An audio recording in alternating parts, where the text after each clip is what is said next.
오늘 시편 23편 1절부터 6절까지 말씀을 같이 읽었습니다. 시편 23편 1절부터 6절까지 말씀, 우리가 잘 아는 말씀이고 여호와는 나의 목자시니 내게 부족함이 없으리로다. 그 부족함이 없다는 말은 결핍이 없다, 결핍이 사라졌다 그 말이고요. 우리 사람들은 다 결핍이 있지만은 그 결핍을 주님 만나면 해결된다. 다른 거 만나면 해결되는 게 아니고 뭘 갖다 놔도 해결 안 돼요, 여러분. 결핍이라는 건요, 남편도 해결해 줄 수 없어요. 자녀들도 해결해 줄 수 없어요. 돈도 해결해 줄 수 없어요, 여러분. 결핍이라는 것은, 자기의 결핍은 태어날 때부터 땅에서 사는 운명이기 때문에 그 운명 속에서 생긴 결핍이니까 아무도 해결해 줄 수 없어요. 그러니까 하늘에서 오신 분을 만나야 이 결핍이 해결됩니다. 그러니까 그 부족함이라고 하는 건 여호와를 만날 때만 해결되는 거예요. 그럼 그 여호와가 누구냐 이거예요. 여호와가 누구냐. 여호와를 만나고 싶잖아요. 어떤 사람 하나님 좀 만나고 싶다 그러고, 하나님 보고 싶다 그러고, 뭐 보고 싶어요 하나님, 하여튼 그러는데요. 제가 이렇게 여러분한테 그렇게 이제 주님 만나는 게 말씀을 만나는 겁니다라고 얘기를 해줘도 사람들은 뭔가 진짜 보고 싶고, 뭘 이렇게 듣고 싶고, 이럴 거 아닙니까? 사람들은요. 근데 저 같은 경우는 보고 듣고 이런 거를 이제 어릴 때부터 많이 하던 사람이라, 그냥 제가 보고 싶다고 해서 본 게 아니에요. 또 듣고 싶다고 해서 듣고 그런 것도 아니고, 그냥 가만히 있는데 하나님이 그냥 말하고, 그러니까 들은 거고, 또 보여주시니까 이렇게 본 거고, 그런 건데, 제가 성숙해서 은혜를 받고 다시 주님을 만날 때는 말씀으로 만나더라고요. 근데 그 말씀으로 이렇게 하시는데 소리도 들린 게 아니고 눈으로 보인 것도 아니에요. 이상하게 근데 뭔가 마음에 막 말씀하신 것 같아요. 그러니까 그게 분명히 이런 거 말씀하시는 것 같은데, 가슴으로 말씀하시는 것 같은데, 마음으로 말씀하시는 것 같은데, 그게 저한테는 이제 물어봐요, 저한테. 그럼 본 거, 들은 거, 그 주님을 이렇게 가슴으로 이렇게 말씀하신 것 같이 안다는 거, 이거 어떤 게 주님을 탁 직면하고 주님을 탁 앞에서 이렇게 만난 것 같고, 어떤 게 그런 것 같으냐고 물어보더라고요.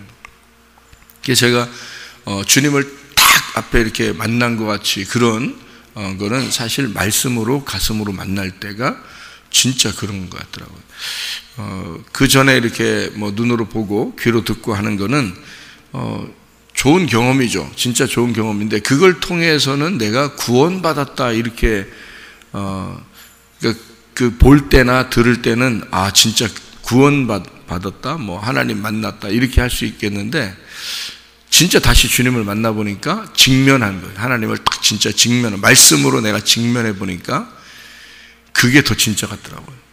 그게 더 진짜예요. 그러니까 환상을 보았다, 꿈을 꾸었다, 소리를 진짜 들었다, 이런 것보다도 훨씬 더 생생하게 내 가슴으로 이렇게 오더라고요. 그리고 그날은 내가 다시는 죄를 짓지 말아야지. 옛날에는 금식도 하고 철야도 하고, 내 죄를 짓지 말아야지 이렇게 하고 고민하고 기도하고 회개하고 그랬는데, 그때도 회개했지만 또 넘어지고 이렇게 되더라고요. 그러니까 그건 내가 열심히 좀 회개해, 난 주님을 위해 살아야 되는데 하면서, 그러면서도 죄지니까 양심의 가책도 있고, 기도하고 회개하고 금식하고 이렇게 그러면서도 또 무너지고 이렇게 했었거든요. 능동적이니까. 근데 말씀으로 주님을 오늘날 딱 만나, 내가 진짜 그날은 다시는 내가 죄를 짓지 말아야지 하는 그 결심이 진짜 안 하려고 하는 그런 날. 그러니까 진짜 나는 다시는 그러지 않을 거야 라고, 그냥 그게 다 오더라고요. 그냥 와. 이게 수동적으로 이렇게 와요. 그게 진짜 죄를 안 질 것 같더라고요. 그때부터는 진짜 죄 안 질 것 같고, 진짜 주님만 위해서 살 것 같아요. 그게 수동적으로 이렇게 오니까. 그러니까 그게 더 진짜인 거죠. 저한테 옛날에 그런 그 회개나 뭐 주님 뭐 경험한 거나 이런 것들보다도 훨씬 더 이게 진지하고 진짜고 그렇게 이 결심이 완전하고 그렇게 되더라고요. 그래서 저는 이제 말씀으로 주님이 말씀으로 만난다, 말씀이시다 주님께서 이런 게 이 전달된 그 말씀이 분명히 이게 있구나, 이 말씀으로 만난다는 게 이게 분명히 있구나라는 것을 제가 몸소 체험을 했어요. 그래서 여러분한테도 우리 교회 나오시는 분들은 그렇게 주님을 만나시라 이렇게 얘기를 자주 하는 편이에요. 그러니까 말씀으로 주님을 만나면 다릅니다. 자기가 무뎌서 영적 감각이 별로 무뎌가지고 그런 걸 경험을 못 해본 사람들은 감각이 무뎌서 혹시 주님의 말씀으로 만나시는데 그냥 지나치면 어떡하지? 뭐 이런 걱정하는 사람들도 있어요. 그렇게 실제로 저한테 그렇게 말하고 물어보고 그래요. 그냥 지나치면 어떡하죠? 주님이 그냥 탁 직면했는데 자기가 감각이 없으니까 영적 어떤 게 진짜 주님 만나는 건지 잘 모르니까 그냥 지나치면 자기가 그냥 지나가면 어떡하죠? 절대 그럴 일은 없습니다. 왜 그러냐면 이 주님이 개인적으로 주님의 말씀으로 딱 만나시잖아요, 여러분을. 그러면 그 사람만큼만은 벗어날 수 없어요. 그 사람만큼은 무조건 알게 돼 있어요.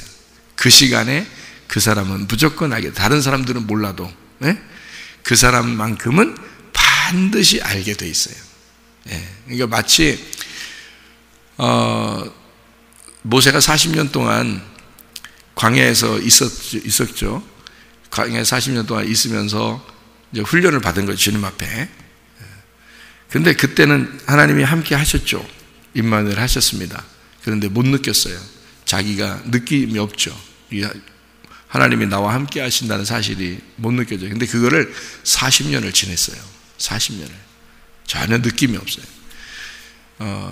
근데 어느 날 40년 만에 딱 40년이 딱 되니까 하나님이 모세를 만나야 되겠다 하고 하나님이 결정하는 그 시간 타이밍에 정확하게 맞춰진 그 시간이 됐어요. 그때 이제 떨기나무에다가 이제 불을 탁 붙여가지고 기다리고 있는 거예요. 그때는 모세가 오게 돼 있어요. 찾아오게 돼 있다고. 그러니까 떨기나무에 불을 딱 붙여놓으면 모세가 이렇게 오게 돼 있어요. 그쪽으로. 그러니까 뭐 혹시 느낌이 없어서 자기가 감각이 없어서 뭐 지나치거나 뭐 이렇게 할 수가 없어요. 떨기나무에다 불을 딱 붙여놨으면 오게 돼 있는 거예요. 그거는 그 날이 이제 40년을 딱 찬 그 날이에요. 모세가 40년 광야에서 어려운 고통 가운데 있었던 그 시간을 지나고 마지막 그 40년째 마지막에 이제 주님께서는 모세는 그 시간이 어떤지 몰라요. 하루하루 그냥 지나는 거예요. 양들하고 같이 있으면서 하루하루 그냥 지나면서 자기 세월이 뭐 자기가 옛날에 왕자로 자라났는데 애굽에서 그렇게 살았는데 이 광야에서 내가 하루 이틀도 아니고 수십 년을 내가 이곳에서 이렇게 살다 그냥 가는가 보다 이렇게 생각하고 하루하루를 그냥 살아간 거예요. 그런데 어느 날 이상한 불이 이렇게 붙어 있는 거예요. 그거를 아무도 모르죠. 자기만 그게 아는 거예요. 그래서 저거 올라가 봐야 되겠다라고 생각이 들어온 거죠. 안 올라갈까? 그럴 수가 없어요. 딱 딸기나무에 불이 붙었는데 오늘은 안 올라갈까? 이런 생각이 어떻게 들겠냐고요. 자기 혼자 봤는데 자기 혼자 보는 데서 떨기나무에 불이 붙어 있는 거예요. 안 올라갈까? 이렇게 되겠어요? 지금 40년 만에 처음 있는 일인데 저게? 그렇게 오는 거예요. 주님이 만나러 오실 때는 그렇게 와서 안 만날 수가 없어요. 떨기나무에 불을 붙었는데 어떻게 해요? 그래서 이게 올라갈 수밖에 없어요. 그는 올라온다는 것을 하나님이 다 알아. 그래서 알고서 기다리고 있는 거예요. 그 떨기나무가 뭐예요? 떨기나무가 이렇게 떨기나무. 떨기나무 이렇게 떠는 나무? 떨기나무 가시나무예요. 가시나무. 성경에 가시나무 또 가시나무 새? 가시나무 새? 노래 제목 같으네. 가시나무 새. 그럼 가시나무에 새가 있으면 어떻게 될까요? 그 사이에 찔리겠죠. 그래서 가시나무에 가시에 찔려서 새가 우는 그 소리가 너무 아름다워서 가시나무 새가 있다고 그러잖아요. 그죠? 그래서 가시나무 새 노래를 만들었다 그러잖아요. 그 구슬프게 우는 그 새의 그 소리, 그것이 너무 아름다운 노래가 되어서 그 가시나무 새라는 노래를 만들었다 그러는데요. 마치 예수님이 가시나무에 찔려서 그 노래하는 그 소리와 같은, 그래서 만든 노래인데요. 가시나무 새처럼 가시나무에 이렇게 둘러싸여서 가시에 이렇게 찔리는 그 새처럼 예수님도 가시나무에 찔려서 머리에 이렇게 가시나무를 쓰잖아요. 그죠? 가시나무 이렇게 막 씌워주잖아요. 그래서 막 피가 흐르겠죠. 가시나무가 이렇게 보통 요만한 가시가 아니고 이 사막의 가시들은 이게 길어요. 가시가 이렇게 삐죽하고 두껍고 튼튼하고 마치 못과 같이 이렇게 깁니다. 그런 거를 이제 만들어 가시나무를 이렇게 사람들이 그걸 어떻게 만들었는지 그걸 갖다가 그냥 확 씌워서 했는데요. 그 가시라고 이렇게 성경에 나올 때는요, 가시나무라고 하는 것이 성경에 나올 때는 그게 핍박, 고통 뭐 이런 걸 의미할 때 가시나무라고 이렇게 나오거든요. 핍박, 고통. 그래서 가시나무에 예수님이 가시나무에 찔려, 그러니까 머리가 이제 가시나무 이 관을 쓰셔서 찔렸어요. 그 가시나무 관을 쓰신 이 관이 가시나무, 사람들이 볼 때는 그거를 씌우면서 이 저주받은, 이 핍박받는, 내가 이 일을 더 고통스럽게 만들어야지 하면서 가시나무를 씌웠겠지만, 우리들이 지금 예수님의 그 가시면류관을 우리가 지금 본다면, 그죠? 우리가 지금 그 가시면류관을 보고 있다면 어떤 마음이 들까요? 저주받은, 고통스러운, 핍박받는 이런 것으로 보일까요? 아니면 영광의 면류관으로 보일까요? 영광의 면류관으로 보이죠. 왜냐하면 그분의 그 죽음이 곧 영광이 됐으니까요. 그죠? 그러니까 그분이 죽지 않았으면 부활이 없는 거죠. 그렇게 죽으심으로, 고통받고 핍박받고 죽으심으로 다시 살아나는 주님을 우리가 믿고 있는 거예요. 부활하신 그 주님을 믿고 있으니까 가시면류관, 다시 말하면 그의 죽음은 곧 부활이고 그의 가시면류관은 우리에게 영광의 면류관이 되는 거죠. 이 무슨 말인지 이해가 되시죠? 그래서 노아 방주도, 방주 자체가 사실 어떻게 보면 무덤과 같아요. 무덤과 같이 안식하고 죽으러 들어가는 무덤과 같은 장소예요, 노아 방주가. 그리고 1, 2, 3층으로 돼서 3층에만 창문이 있어요. 그러니까 노아 방주를 1층으로 들어갑니다. 어둠으로 들어가요. 그 다음에 위로 올라가면서 3층, 그러니까 사람이 위로 올라가는 1, 2, 3층으로 올라가서 3층에서 창문을 이제 밖을 쳐다보게 되는 그런 게 이제 3층이거든요. 그러니까 3층에만 빛이 내려와요. 그러니까 3층에만 말씀을 깨닫게 된단 말이죠. 그래서 1층 어둡고 2층 어둡고 3층에 올라가면 말씀을 깨닫게 되는 거예요. 그게 1, 2, 3층으로 노아 방주를 지은 거예요. 그게 마치 무덤과 같은 관, 우리의 그 죽으면 들어가는 관처럼 생겼단 말이에요. 딱 네모 상자 딱 해가지고 들어가는 관처럼 생겼어요. 그러니까 우리는 죽음으로 들어가지만 사실 알고 보면 관처럼 생긴 그 무덤 안으로 들어가지만 그 속에 들어가서는 어떤 게 있겠어요? 노아 방주 안에 들어갔으니까. 예, 그게 안식을 누리는 장소가 된단 말이죠. 그죠? 그러니까 가시면류관처럼 죽임을 당하는데 알고 보니까 그게 영광의 면류관이더라. 무슨 말인지 이해가 되시죠? 그러니까 죽고자 하는 자는 살더라, 그거죠.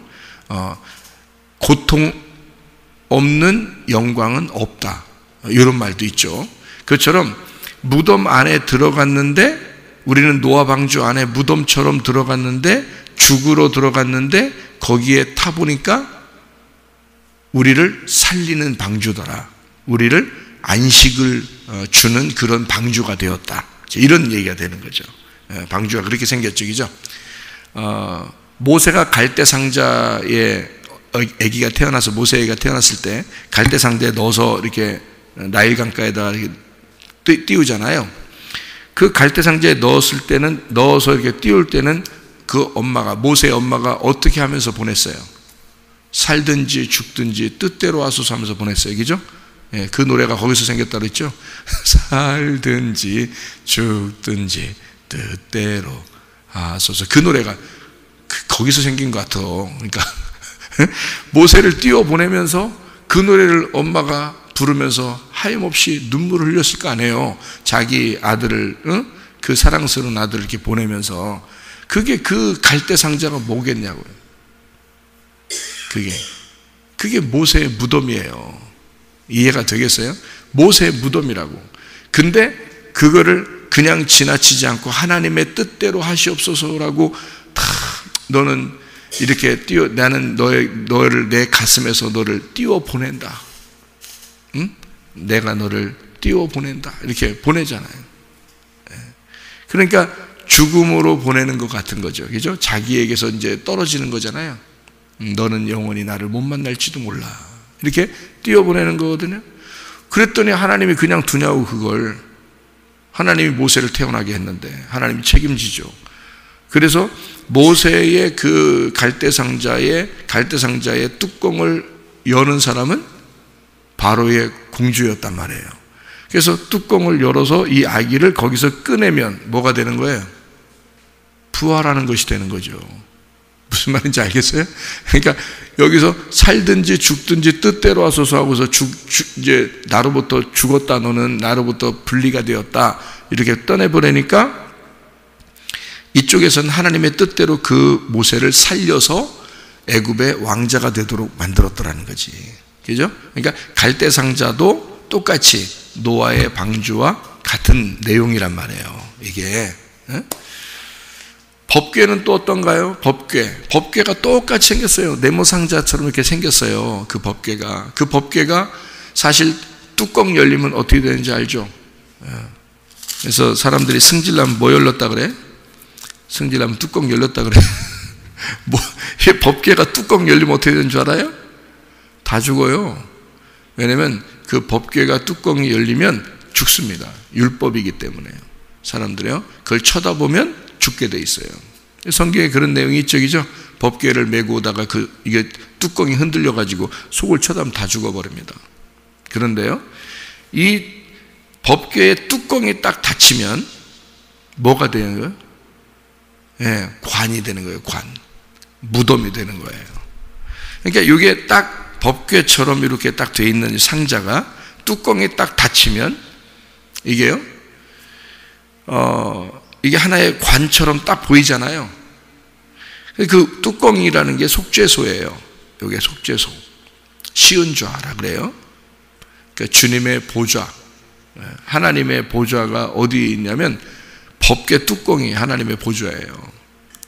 성경에서 말하는, 여러분이 하나님의 보좌에 앉으소서, 그 법궤 뚜껑이 하나님의 보좌예요. 성경에서 말하는 보좌는. 근데 그 시은좌라고 그래, 그걸. 그래서 시은좌, 하나님의 보좌, 이렇게 말하거든요. 시은좌라는 얘기 들어봤죠, 그죠? 성경 시은좌. 이게 은혜의 자리라는 뜻이에요. 시은좌. 그리고 그걸 보좌라고 그렇게 말하고요. 법궤의 뚜껑이라고 그래요. 그걸 속죄소라고 그럽니다.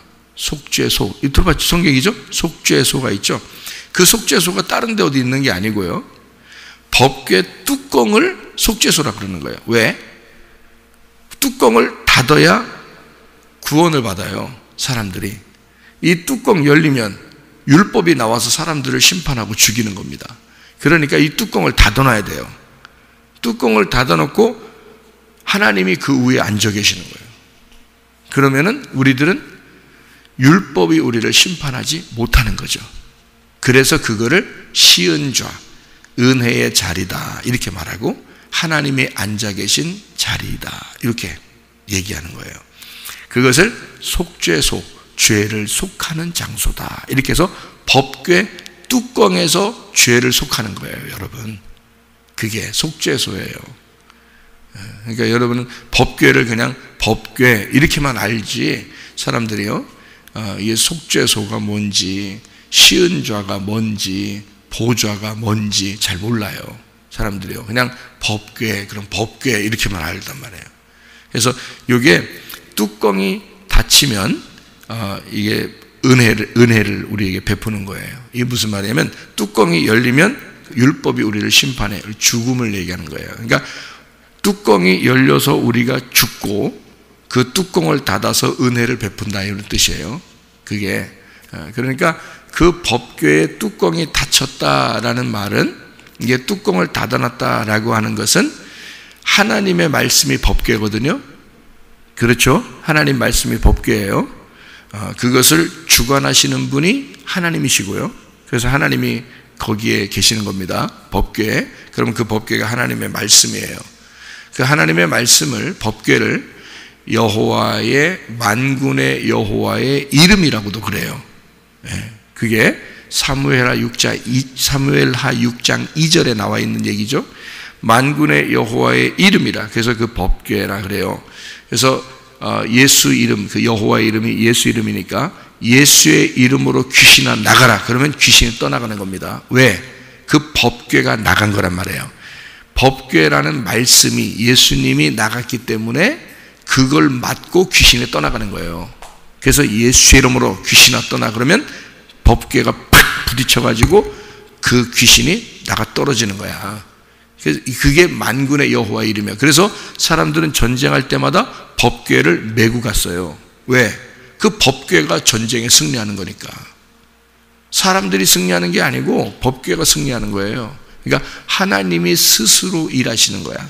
그게 법궤거든요. 자, 법궤는 하나님의 말씀입니다. 성경 여러 가지 이렇게 이해가 되죠.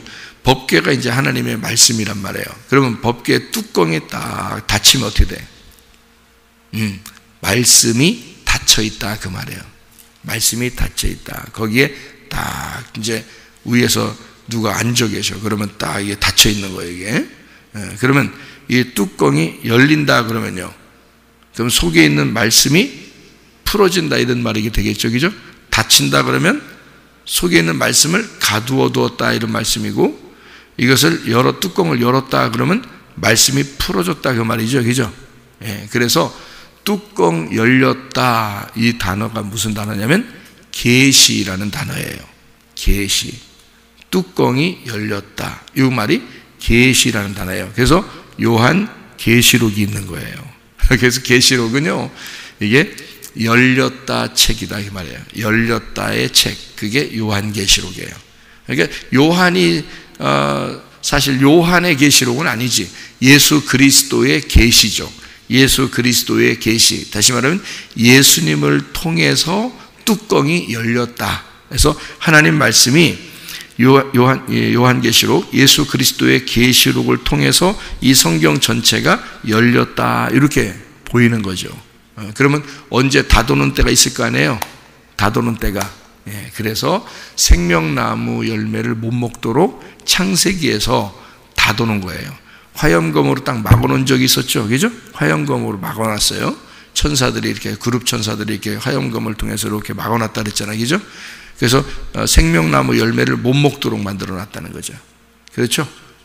그러니까 생명나무 못 먹도록 만들었다는 것은 어떤 얘기가 되겠어요? 그러니까 성경은, 저는요, 여러분 쭉 전체적으로 이렇게 여러분에게 설명할 수 있는 내용이에요, 이런 것들이. 창세기에서 생명나무의 열매를 못 먹도록 막았죠, 창세기 3장에, 그죠? 그러면 창세기 3장이면 창세기 3장 1절부터 쭉 이렇게 보면은 무슨 내용이 나와요? 창세기 3장에 선악과 먹은 게 나오죠. 선악과 먹은 거. 그러면 선악과를 먹었더니 하나님을 아는 지식을 알으려고, 선과 악을 구분하는 지식을 깨달으려고 선악과를 먹었어요. 그 사람들이 먹었더니 세상이 부끄러워, 안 부끄러워요? 부끄러워요. 죄를 발견한 거예요. 죄를 발견하고 하나님 앞에 못 가겠는 거예요. 무슨 말인지 알겠어요? 그러니까 한마디로 말하면 선악과를 먹고 어떻게 된 거예요? 그 전까지는 몰랐는데 선악과를 먹고 뚜껑이 닫혀버린 거예요. 자기들은 말씀을, 그러니까 선악을 알고서 뭔가 하나님처럼 돼보려고 먹었는데 세상에 뚜껑이 닫혀버린 거예요. 그래서 더 하나님을 못 만나게 된 거예요. 그러니까 원래는 그냥 하나님 안에서 그냥 자유롭게 살고 있었는데, 그게 하나님의 품 안에서 사는 거였는데, 보이지 않지만, 하나님이 보이지 않지만 그냥 하나님의 품 안에서 살고 있었는데 선악과라는 걸 먹었더니 하나님의 말씀이 자기들에게 닫혀버린 겁니다. 그러니까 하나님 말씀이 흐르지 않는 거예요. 딱 닫혀버렸죠? 무서워요. 그래서 하나님 어떡하죠? 이렇게 하나님한테 무서운 거죠. 그랬더니 하나님이 이 사람들이 하나님 못 만나니까 하나님 쪽에서 온 거예요. 그게 창세기 3장 8절입니다. 하나님 쪽에서 온 게 바람이 불었다 그랬어요. 거기에 바람이 불어온다. 바람이 불어온다. 이게 하나님의 영인데요. 여러분 이런 얘기가 있죠. 대추나무에 사랑 걸렸네. 이런 말 있죠. 들어보셨나 모르겠어요. 대추나무에 사랑 걸렸네. 그게 뭔 말이야 그게. 어떻게 대추나무에 사랑이 걸려요? 대추나무에 대추가 걸리죠. 그렇죠? 근데 대추나무에 사랑 걸렸네. 이게 어떤 표현이죠? 대추나무에 사랑 걸렸네 했더니 한국 사람들은 다 이해하더라. 그걸 왜 이해를 해요? 대추나무가 있는 집에 사랑을 하는, 서로 사랑하는 그런 이야기들을 이렇게 나타내 주는 거구나. 이거 금방 이해를 한단 말이에요. 대추나무에 사는 거니까. 그걸 어떤 표현한 거예요? 대추나무엔 대추가 열려야 되는데 대추나무에 사랑이 걸렸어요. 그는 어떤 표현이냐면 문학적인 표현이란 말이에요. 시적인 표현이라고요. 무슨 말인지 알겠어요? 그게 성경은 하나의 그 문학적인 그 요소를 가지고 시처럼 쓴 거예요. 하나님이 워낙 하나님은 머리가 좋으시니까 이 내용을 시처럼 이렇게 글자를 그렇게 바꿔서 아름답게 책을 쓴 겁니다. 이 책이요. 그러니까 하나님이 이 사람들을 만나러 그냥 하나님이 축 나왔다 이런 의미가 아니고, 하나님이 바람이 불 때 하나님이 말씀하시더라 이렇게 하는 거예요. 그러면 이제 정확하게 창세기 3장 8절에 그렇게 그들이 그날 바람이 불 때 이랬습니다. 그들이 그날 바람이 불 때 동산에 거니시는 여호와 하나님의 소리를 듣고 아담과 그의 아내가 여호와 하나님의 낯을 피하여 동산 나무 사이에 숨은지라 이렇게 되어 있거든요. 바람이 불 때 하나님이 동산에 거니시면서 나타나신 거예요. 하나님이 근데 모양이 있어요, 없어요? 모양이 원래 없어요. 하나님은 모양이 없어요. 그런데 어떻게 이렇게 사람처럼 나타났다고 얘기하겠어요? 네, 바람이 불 때, 이게 핵심이라고요. 그러니까 바람이 불 때라고 일부러 여기다 쓰는 것은 그 바람이 하나님의 영이란 말이에요. 하나님의 영. 그래서 영, 푸뉴마, 헬라어로 푸뉴마라고 그러고요. 히브리어로는 루아흐라고 그럽니다. 루아흐. 예, 그게 이제 영이거든요. 그걸 바람이라는 데서 왔어요. 그 단어가 바람. 그러니까 하나님은 바람이 부는 것을 임의로 바람이 불기 때문에 어디서 오며 어디로 가는지 너희가 알지 못한다. 그러니까 하나님도 그러신 분이다 이런 말이에요. 영이다. 그래서 푸뉴마, 이게 영, 바람이라는 단어인데요.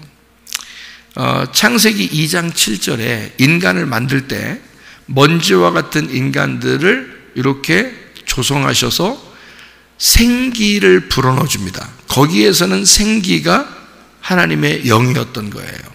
하나님의 영. 그러니까 생기를 불어넣어 주면서 하나님이 그 사람을 만든 거예요. 그러니까 그 생기, 하나님으로부터 나오는 생기가 그게 바람이고요. 그게 영이라는 말이에요. 그러니까 하나님의 영을 그렇게 표현한 거예요. 생기, 이렇게 표현한 겁니다. 그리고 다른 쪽에서는 바람이라 이렇게 표현한 거예요. 같은 단어인데 또 다른 쪽에서는 영이라고 표현한 거예요. 같은 단어, 다 루아흐라는 단어를 쓴 거예요. 영이라는 단어를. 그러니까 우리는 문학적으로 이 책을 루아흐라는 영이라는 단어를 한쪽에서는 생기라고, 한쪽에서는 바람이라고, 한쪽에서는 영이라고 썼구나. 이렇게 이제 이해하게 되면 하나님을 좀 더 자세하게 설명을 할 수가 있겠죠, 그죠?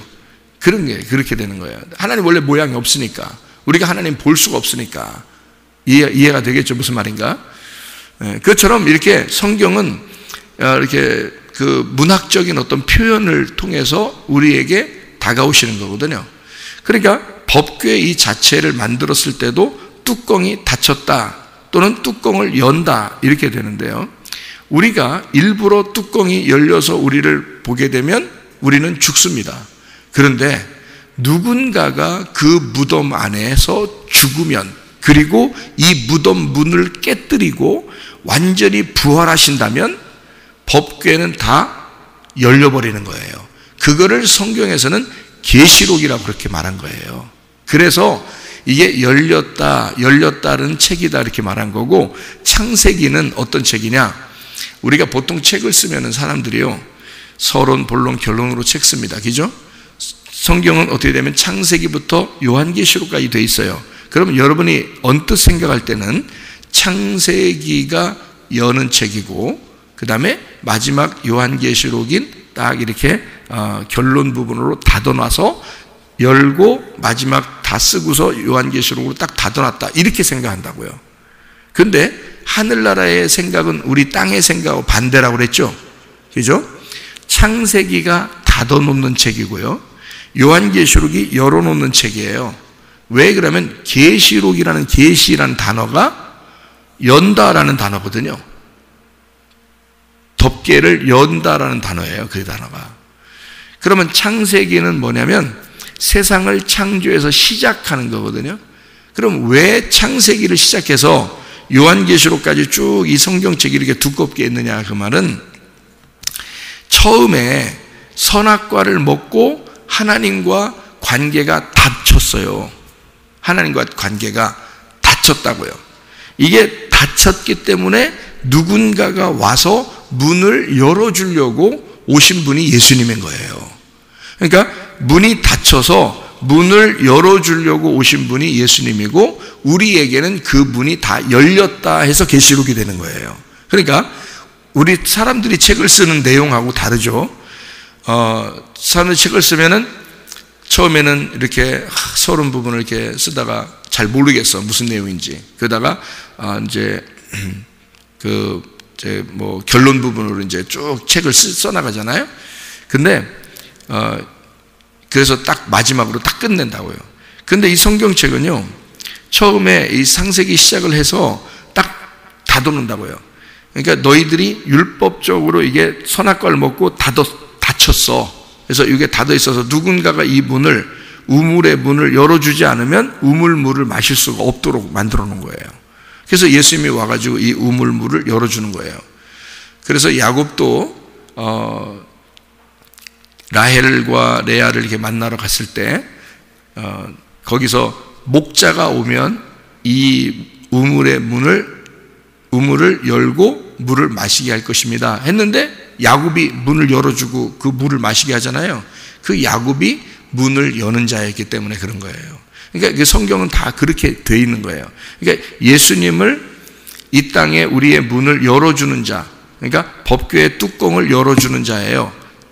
어떻게 하면 자기가 죽고 이 뚜껑의 문을 부셔서 열어줘서 우리로 하여금 이 말씀을 깨닫게 해주는 게 하나님의 성령이죠. 부활하고 난 다음에 예수님의 영이 우리를 보게 하고 알게 하는 거거든요. 열게 해줘요. 그래서 이걸 열려면, 법궤의 말씀을 열려면 성령이 오셔야 돼요. 성령이 와서 그 말씀을 열어줘야 이게 깨닫게 되는 거거든요. 예, 이게요. 그래서 창세기에 있는 내용부터 요한계시록까지의 내용이 이게 열려지면 이게 깨달아진 거예요. 열려지면. 근데 이게 여러분이 읽는데도 도저히 이해가 안 되고 딱 닫혀 있으면 아직 여러분이 이게 열려지지 않은 거예요. 그러니까 처음에 선악과를 먹고 문이 닫힌 거예요. 그래서 말씀을 못 깨닫고 하나님을 못 만나는 겁니다. 여러분, 하나님 만나려면요, 말씀을 만나야 되는 거예요. 말씀이 하나님이신데 그 말씀이 우리가 처음에는 선악과 먹고 닫혔기 때문에 못 만나는 것뿐이에요. 그런데 이게 예수 그리스도를 제대로 만나서 우리가 회개하고 예수를 제대로 만나면 이게 열립니다. 그럼 열리면 어떻게 되냐면 문이 열리는 거죠. 선악과를 먹었더니 요 생명나무의 문을 막아놨죠. 그게 닫힌 거란 말이에요. 그게 감추어졌다는 말이고, 그게 생명나무의 문을 이렇게 닫아놔서 못 열도록 해놓은 거예요. 그 생명나무가 뭐겠어요? 말씀이에요. 선악과가 뭐예요? 말씀이에요. 선악과도 말씀이고 생명나무도 말씀인데, 선악과 말씀은 율법의 말씀이 되겠고 생명나무 말씀은 은혜, 복음의 말씀이 되는 거예요. 그런데 율법을 아는 자들은 이렇게 복음을 감추어놔서, 구약 성경에서 감추어놔가지고 말씀을 못 깨닫도록 해놓은 거예요. 예수님이 올 때까지 못 깨닫도록 우물물을 닫아놓은 거죠. 예수님이 와가지고 이걸 열어놔줘야 돼요. 그래야 이 말씀, 구약의 말씀이 이해가 되는 거거든요. 이게 열어지는 거거든요. 그래서 선악과를 먹으니까 막아놓고, 생명나무 예수 그리스도가 이 문에 그 모든 문을 깨뜨리고 생명나무가 되셔서 우리 보고 먹게 하는 거예요. 그러면 생명나무 먹으면 열리죠. 그러니까 예수 그리스도가 말씀이시니까 말씀을 우리가 말씀으로 주님을 만난다는 게 바로 우리의 가슴으로 그 말씀을 만난다는 게 그런 말이에요. 제가 한 말씀 드리고 마치죠. 성경은 문학책이라고 그랬죠. 그죠? 문학책처럼 이렇게 아름답게 써놓은 거예요. 글자가. 근데 제가 여러분에게 한번 설명해 볼게요. 천지창조의 그림을 보면, 천지창조의 그림을 보면 어때요? 하나님하고 인간하고 이렇게 손을 이렇게, 하나님하고 인간하고 손을 이렇게 마주 보고 이렇게 하고 있죠, 그죠? 이렇게 마주대고 있죠. 그런데 만날 듯 말 듯 이렇게 하고 있어요. 근데 하나님이 노인처럼 이렇게 만들어놨어요. 하나님을, 그림을. 이렇게 손 내밉니다. 사람도 이렇게 손을 이렇게 내밀어요. 손가락을 내밀어요. 그러면 그 그림이 진짜 하나님이 손가락이 있어서 우리하고 야 손가락 좀 서로 만나보자 하면서 이렇게 대고 이럴까요? 그런 그림일까요? 아니에요. 그런 그림이 아니고, 하나님이 손가락을 이렇게 내밀고 인간이 손가락을 이렇게 내밀었다는 건요, 하나님과 우리 인간의 만남이에요. 근데 뭘 만나는 거겠어요? 뭐와 뭐의 만남을 얘기하겠어요? 하나님의 바람, 하나님의 영이에요. 하나님의 영을 뭘로 표현했어요? 인간의 가장 그 오감 중에서요, 가장 예민한 부분이 손가락입니다. 감각이요. 그러니까 하나님의 그 영의 바람, 그 영의 감각과 인간의 영의 감각이 만나고 있는 거예요. 그거를 표현한 거예요. 그게 그 그림에서. 그러니까 사람들은 그냥 손가락을 보는 거지만, 하나님하고 인간하고 손가락 이렇게 무슨 외계인하고 이렇게 손가락 이렇게 마주치는 것처럼 말이에요. 이렇게 외계인 만나면 꼭 손가락으로 인사하는 것처럼 그렇게 하는 것처럼 그거 아니에요. 진짜 그림을 보는 꽝입니다. 꽝. 그렇게 하면. 예. 이게 하나님의 영과 인간의 그 영이 이렇게 만나는 것을 손가락으로 표현한 거예요. 감각으로. 그 가장 예민한 부분의 그 손가락 감각으로 그 영과 영의 만남을 표현한 겁니다. 보세요.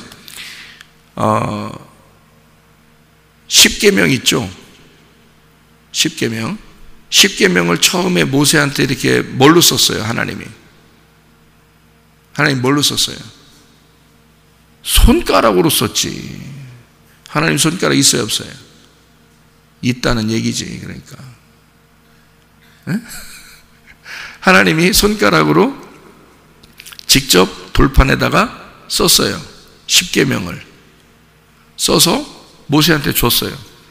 하나님이 직접 쓰면 얼마나 대단해. 근데 그거 들고 와가지고 금송아지 섬기는 백성들 딱 보니까 열 받아 안 받아? 열 받아. 그러니까 다 던져버렸어. 던져서 다 깨뜨려버렸어. 하나님이 야 내가 힘들게 썼는데도 왜 깨뜨려버리냐, 그렇게 말하지 않았어요. 하나님의 심정을 가지고 깨뜨려버린 겁니다. 모세가요. 깨뜨려버리고 모세한테 이제 하나님이 그래요. 야 내가 썼는데 그래도 그렇지 그걸 이렇게 던지면 어떻게 해. 네가 다시 깎아와. 이렇게 그래서 또 열심히 깎습니다. 아유, 안 던질 걸 이러면서 열심히 깎아요. 깎아가지고 들고서 왔단 말이에요. 네? 그때 하나님이 또 어떻게 해요? 거기다가 또 써줘요. 글씨를 또 써줍니다. 똑같이 이제 써줬겠죠. 똑같이 써주는데 뭘로 써줘요? 손가락으로. 하나님의 손가락으로 쓰시는 겁니다. 그 십계명을요. 하나님이 직접 손가락으로 쓰신 장면이 구약에 거기밖에 없어요. 그러면 신약에는요? 물론 다니엘서에도 한 번 있지. 뭐 벽에다가 이렇게 막 손가락으로 썼다는 그 손가락으로 썼다는 그 손가락을 여러분 잘 기억하세요. 그 다음에 이제 신약에 와가지고 요한복음 8장에 간음한 여자 있을 때 그때 예수님이 어떻게 손가락으로 땅에다가 딱 쓰죠, 그죠? 다른 부분에서 글씨를 쓴 데 있어요? 예수님이? 없죠. 거기다 글씨를 썼는데 몇 번을 써요? 2번을 쓴다고요. 2번을. 한 번 쓰고 일어났다 앉고 또 한 번 써. 2번을 쓰게 돼 있어요. 그러니까 십계명도 2번 썼죠. 손가락으로. 예수님이 간음한 여자 앞에서 손가락으로 땅바닥에다가 2번을 써요. 그러면 땅바닥과 십계명의 돌판이라는 건 뭔가 같은 의미를 가지고 있다는 거죠. 하나님의 손가락도 같은 거죠. 하나님의 손가락, 예수님의 손가락 같은 거죠. 그럼 손가락이 뭐라고요? 뭐라고 이해해야 여러분이 요거를 이해한다고? 손가락이 뭐라고? 하나님의 영이라고. 하나님의 영, 하나님의 영의 감각. 그러니까 하나님은 뭘로 쓴 거야? 돌판에다가 하나님의 영으로 글씨를 쓴 거야. 그게 십계명이에요. 예수님이 손가락으로 땅바닥에다 쓴 것은 발가락도 아니고, 손가락으로 이렇게 쓴 것은 하나님의 영으로 땅바닥에 쓴 거예요. 그러면 땅바닥과 돌판은 뭐를 얘기하는 거겠어요? 땅과 돌판은 나를 말하는 거야. 내 마음을 말하는 거예요. 그래서 하나님이 돌판이잖아요. 돌판에, 그죠? 돌판. 하나는 깨뜨렸어요. 2번째 가져오라고 했죠? 하나는 깨뜨렸어요. 뭐가 깨뜨려져야 돼? 내가 깨뜨려지는 거예요. 육체가 깨뜨려지고 다시 만들어 와라 할 때는 네 마음을 가져와라 그 말이야. 그죠? 그러니까 하나님은 하나님은 어디에다가 하나님 말씀을 기록하고 싶어 해? 우리 마음판에 말씀을 새기고 싶어 한단 말이에요. 그러니까 돌판에다가 말씀을 새기는 게 아니라 네가 깎아온 돌판에다 내가 새겨주겠다. 그거를 법궤에다 집어넣고 영원히 보존하는 거예요. 그러니까 2번의 글씨를 일부러 쓰는 거예요. 왜? 하나는 깨뜨려져야 할 돌판, 또 하나는 네 마음판에다가 네가 만들어 온 그 마음판에다가 새기는 글씨. 이것이 영원히 가는 거란 말이에요. 그러니까 첫 번째 거는 깨뜨려지는 거고요. 그러니까 첫 번째 건 율법, 육체에 쓴 말씀을 말하고요. 2번째 쓴 것은 우리의 주님의 은혜, 그 복음, 우리의 마음판에 새긴 말씀이 되는 거예요. 그게 영원히 가는 거죠. 예수님도 2번의 글씨를 써서 첫 번째는 율법의 글씨, 2번째는 은혜의 글씨예요. 그리고 너희들 죄가 있는 자 한번 쳐봐라. 아무도 칠 수 없습니다. 그러니까 2번의 글씨를 이 손가락으로 하나님의 영으로 우리 마음판에 말씀, 그러니까 영적으로 말씀을 깨달으면 어떤 말씀이 되겠어요? 아하, 우리의 마음판에 말씀을 새기고 싶어 하시는 주님이구나라는 것을 깨닫게 되는 거죠. 글씨로 밖에 이런 성경책이 이렇게 밖에 있다고 해서 여러분 구원받는 게 아니란 말이에요. 이 성경책 들고 다녔다고 구원받는 게 아니에요. 교회 열심히 다녔다고 구원받는 것도 아니에요. 어디에다가 말씀을 새겨야 된다? 마음판에다가 말씀을 새겨야 된다. 여호와가 뭐가 되시면 부족함이 없다? 나의 목자가 되시면 부족함이 없다. 네가 주인이었는데 예수 여호와가 말씀이시라. 그 말씀이 너에게 목자가 되시면, 말씀이 너의 목자가 되시면 너는 부족함이 사라질 것이다. 너의 결핍은 사라지게 될 것이다. 여러분, 여호와가 우리의 목자가 되셔서 여러분의 모든 부족함이 사라지기를 바랍니다. 그리고 모든 결핍을 사라지고 그리스도 예수와 동행하다가, 그 말씀과 동행하다가 주님 만나시기를 바랍니다.